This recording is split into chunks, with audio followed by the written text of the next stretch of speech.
So guys यहाँ पे है Realme GT Neo 3T and again guys यहाँ पे है Poco F4 और ये दोनों ही डिवाइस एक दूसरे को कंपीट करते हैं, you know this very well. लेकिन यहाँ पे परफॉर्मेंस में क्या डिफरेंस देखने को मिलेगी यही हम इस पर्टिकुलर वीडियो में बात करेंगे, जहाँ पे स्पीड टेस्ट करेंगे इन दोनों ही स्मार्टफोन का। और आपको बता दूं भाई, ये जो Realme GT Neo 3T है ना, ये अभी भी लॉन्च हुआ है और ये सिर्फ और सिर्फ अभी इस समय शुरुआत के में 23,000 की प्राइस में आ रहा है। अगर आप चाहे तो ले सकते हैं, लेकिन एक बार ये वीडियो देख ले उसके बाद आपको और बेटर समझ में आ जाएगा दिस इज गुड और this because this contains OIS in the camera and this does not have any OIS। तो चलिए आप लोगों को दिखाते हैं ये सारी चीज इसी पर्टिकुलर वीडियो में। Now let's get started with a short comparison between these two smartphones. So guys, सबसे पहले अबाउट फोन में जाकर के आपको दिखा देते हैं भाई दोनों ही डिवाइसेस में क्या क्या चीजें आपको देखने को मिल जाती हैं। यहाँ पे आपको MI UI 13 मिलता है, यहाँ पे Realme UI 3.0 और यहाँ पे आपको रैम एक्सपेंशन 5GB का देखने को मिलता है। उसके साथ ही साथ में अगर मैं आपको एंड्रॉइड का सिक्योरिटी पैच दिखाऊं तो इसमें 8वें महीने का सिक्योरिटी पैच है और इसके अंदर आपको केवल 5 जुलाई तक का यहाँ पे सिक्योरिटी पैच देखने को मिल जा रहा है। इसी के साथ ही साथ में गाइस हम आपको थोड़ा बहुत यहाँ पे इनका डिस्प्ले का भी बारे में बता देते हैं। तो यहाँ पे ये दोनों ही डिवाइस के अंदर अगर मैं आपको दिखा दूं तो यहाँ पे दोनों में ही आपको एक सुपर एमोलेड डिस्प्ले देखने को मिल जाती है और एट द सेम टाइम यहाँ पे आपको एक हायर रिफ्रेश रेट वाली डिस्प्ले देखने को मिलती है दोनों ही फोन में। ये आपके सामने है, आप देख सकते हैं 120 hertz refresh rate, 120 hertz refresh rate. Custom भी आप यहाँ पे सेट कर सकते हैं 60 हर्ट्ज या कुछ भी, और डिफॉल्ट में अगर आप करेंगे तो अपने आप ही वो चेंज होता रहेगा। हालांकि मैंने दोनों को यहाँ पे 120 हर्ट्ज पे सेट करके रखा हुआ है। इसी के साथ ही साथ में गाइस अगर हम आपको थोड़ा सा बता लें स्पीड के बारे में, देखिए दोनों में ही यहाँ पे सेम जो है वाईफाई नेटवर्क कनेक्टेड है। यहाँ पे TP लिंक से यहाँ पे दोनों को ही मैंने कनेक्ट करके रखा हुआ है और एक एक करके पहले हम लोग यहाँ पे Realme GT Neo 3D में हम लोग यहाँ पे कर रहे हैं। और इसके अंदर अगर स्पीड टेस्ट देखा जाए तो स्पीड टेस्ट जो भैया यहाँ पे निकल के आ रहा है, यहाँ पे 90 Mbps के आसपास की या 90 Mbps के आसपास की डाउनलोडिंग स्पीड आराम से अचीव कर जा रहा है Realme GT Neo 3D। और वहीं अगर हम लोग अपलोडिंग की बात कर लें तो अपलोडिंग भी ऐसी आ रही है। मेरा जो कनेक्शन है ना गाइज वो है 100 Mbps का, ठीक है, इससे ज्यादा की मुझे जरूरत पड़ती नहीं है। तो आप देख सकते हैं यहाँ पे 91 Mbps यहाँ पे हमारी जो अपलोडिंग स्पीड है वो भी आ रही है। So it's good enough. यहाँ पे देख सकते हैं 88.1 आई है इसकी अपलोडिंग और इसकी आई है 92.6 की डाउनलोडिंग। ये दोनों के दोनों सेम वाईफाई नेटवर्क से कनेक्टेड है और दोनों ही सेम डिस्टेंस पे है। यहाँ पे एक चीज मैं बता दूं, इसके अंदर जो वाईफाई का टावर आ रहा है ना वो थोड़ा कम आ रहा है, कभी कम हो रहा है कभी ज्यादा हो रहा है, पर इसमें स्टेबल है, ठीक है। तो इस वजह से आप देख जो सकते हैं यहाँ पे जो डाउनलोडिंग की स्पीड है ना एज कम्पेयर टू दिस काफी ज्यादा कम है, ठीक है। तो ये फ्लक्चुएट हो रहा है, मतलब इसका जो वाईफाई कैप्चरिंग की जो डिस्टेंस कैप्चरिंग की जो कैपेबिलिटीज हैं वो थोड़ी सी मुझे कम मालूम दे रही हैं। ऐसा क्यों है आई डोंट नो, बट जो है वो मैं आपको बता रहा हूँ यहाँ पे, ठीक है। ये क्लियरली विजिबल है इसके अंदर।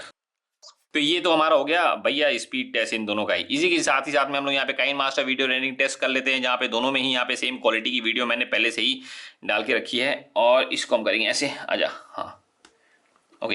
तो यहाँ पे भी आ गई है और इसको यही कर रहे हैं, ठीक है। सेम यहाँ पे क्वालिटी पे रख करके फुल बिट रेट पे करके एक साथ हम लोग यहाँ पे करेंगे सेव और यहाँ पे एक साथ दबाएंगे स्किप और दोनों में ही हो गया है।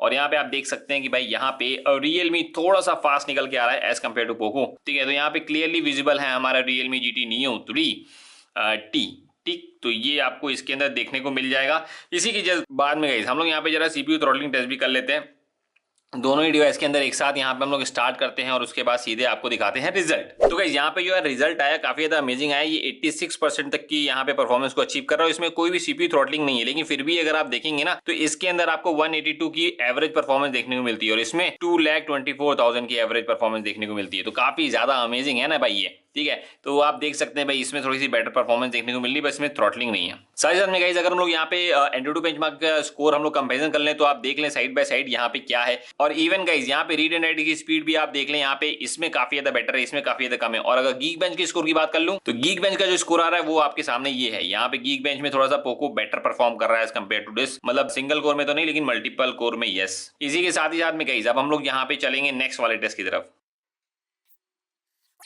यहाँ पे गाइज अब बारी आ जाती है यहाँ पे ऐप ओपनिंग स्पीड टेस्ट की, जिसके बगैर कोई भी स्पीड टेस्ट कंप्लीट है नहीं। So let's do it. और यहाँ पे ट्विटर की अगर हम लोग बात कर ले तो ट्विटर पहले इसने ओपन किया है, पोको ने काफी लेट में। उसके बाद इंस्टाग्राम अगर हम देख लें तो इंस्टाग्राम अगेन गाइज इसने ओपन किया है पहले। उसके बाद अमेजॉन देख लें अगेन गाइज, अमेजॉन इसने पहले ओपन किया है। You can clearly see this guys. यहाँ पे ऐप ओपनिंग स्पीड टेस्ट में यहाँ पे Realme बाजी मार रहा है। DRM इन्फो में भी दोनों में वाइडवाइन L1 का सर्टिफिकेशन आपको देखने को मिल जाएगा। इट इज नॉट कि एक में वाइडवाइन L1 नहीं मिल रहा है दूसरे में मिल रहा है, दोनों में ही आपको वाइडवाइन L1 का सर्टिफिकेशन आपको देखने को मिलता है, ठीक है। इसी के साथ ही साथ में अगर हम लोग यहाँ पे Amazon प्राइम का देख ले स्टेटस क्या है, मतलब केवल वाइडवाइन L1 मिलता है कि भी है कि या वाकई में वर्क भी करता है। तो यस आप देख सकते हैं दोनों में ही सेम क्वालिटी की वीडियो यहाँ पे ये प्ले करने की कैपेबिलिटीज रखते हैं। इसी के साथ साथ में अगर हम लोग यूट्यूब पे आ जाए, यूट्यूब पे मैं थोड़ा सा आपको 4K वीडियो प्ले करके दिखाऊंगा और we will check this out कि भाई आखिरकार चलता कैसा है इनका ये 4K video. So let's play this. तो गाइस यहाँ पे क्लियरली विजिबल है कि this display is very bright and very good also. आप देख जो सकते हैं यहाँ पे डिस्प्ले पोको की कितनी ज्यादा बेहतरीन लग रही है। साइड बाय साइड कंपैरिजन करने में यही जो है फायदा होता है कि किसकी डिस्प्ले एग्जैक्टली सेम है या किसकी डिस्प्ले एग्जैक्टली बेटर है, हमें ये एक्चुअल में पता चल जाता है। साथ में इसमें guys Dolby vision, Dolby Atmos का भी सपोर्ट देखने को मिलता है। इसमें डॉल्बी एटमॉस का सपोर्ट है नहीं, स्टीरियो स्पीकर्स नीचे यहाँ दे दिए हैं और ये वाले स्पीकर्स काम करते हैं जो कि ईयरपीस के हैं, पर इसमें नीचे वाले भी काम करते हैं और ऊपर भी दिए हुए डेडिकेटेड। इसके बाद अगर हम YouTube को अब हटा देते हैं, उसके बाद अगर क्रोम पे आ जाते हैं, क्रोम में देखिए यहाँ पे आपको इसमें 60 FPS ही देखने को मिलेगा। इसमें यहाँ पे बढ़ता है ये 120 FPS तक जाता है, ये लेकिन 60 FPS ही आपको देखने को मिलेगा। ठीक है, इसी के साथ में टेम्पल रन, यहाँ पे दोनों में ही यहाँ पे गेमिंग एप्लीकेशन एक साथ हमने यहाँ पे टैप कर दिया है। लेट्स सी कि यहाँ पे पहले कौन ओपन होकर के आ जाता है। तो अभी जो हमें यहाँ पे देखने को मिल रहा है ये Realme ने ही यहाँ पे पहले ओपन किया। Realme ऐप ओपनिंग में थोड़ा सा बेटर निकल के आ रहा है। BGMI हम लोग यहाँ पे चेक करते हैं। BGMI में देखिए मैंने यहाँ पे दोनों में एक साथ टैप किया था, इसमें लेकिन फ्लैश पहले किया है, इसमें किया है बाद में। लेकिन देखते हैं कि पहला कौन सा फोन ओपन करके लेकर के आ जाता है BGMI को। तो गाइस यहाँ पे देख आप सकते हैं कि Realme ने पहले भैया फ्लैश तो नहीं किया था लेकिन पहले ओपन जरूर कर दिया है, ये आपके सामने। और अगर हम लोग ग्राफिक्स की बात करें तो ग्राफिक्स भी दिखा देता हूं मैं आपको, दोनों में ही अप्रोक्सीमेटली सेम देखने को मिलेगा। तो यहाँ पे आप देख सकते हैं स्मूथ में और HDR में दोनों में ही आपको एक्सट्रीम फ्रेम रेट आपको देखने को मिल जाएंगे। इसी के बाद जस्ट हम लोग यहाँ पे जरा रैम मैनेजमेंट चेक कर लेते हैं कौन कौन सी एप्लीकेशन अभी भी ओपन है।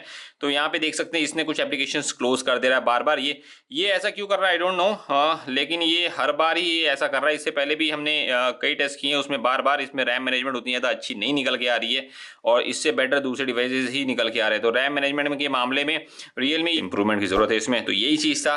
अगर आपको ये वीडियो पसंद आई तो प्लीज भाई वीडियो को करिएगा शेयर और चैनल को करिएगा सब्सक्राइब और वीडियो पे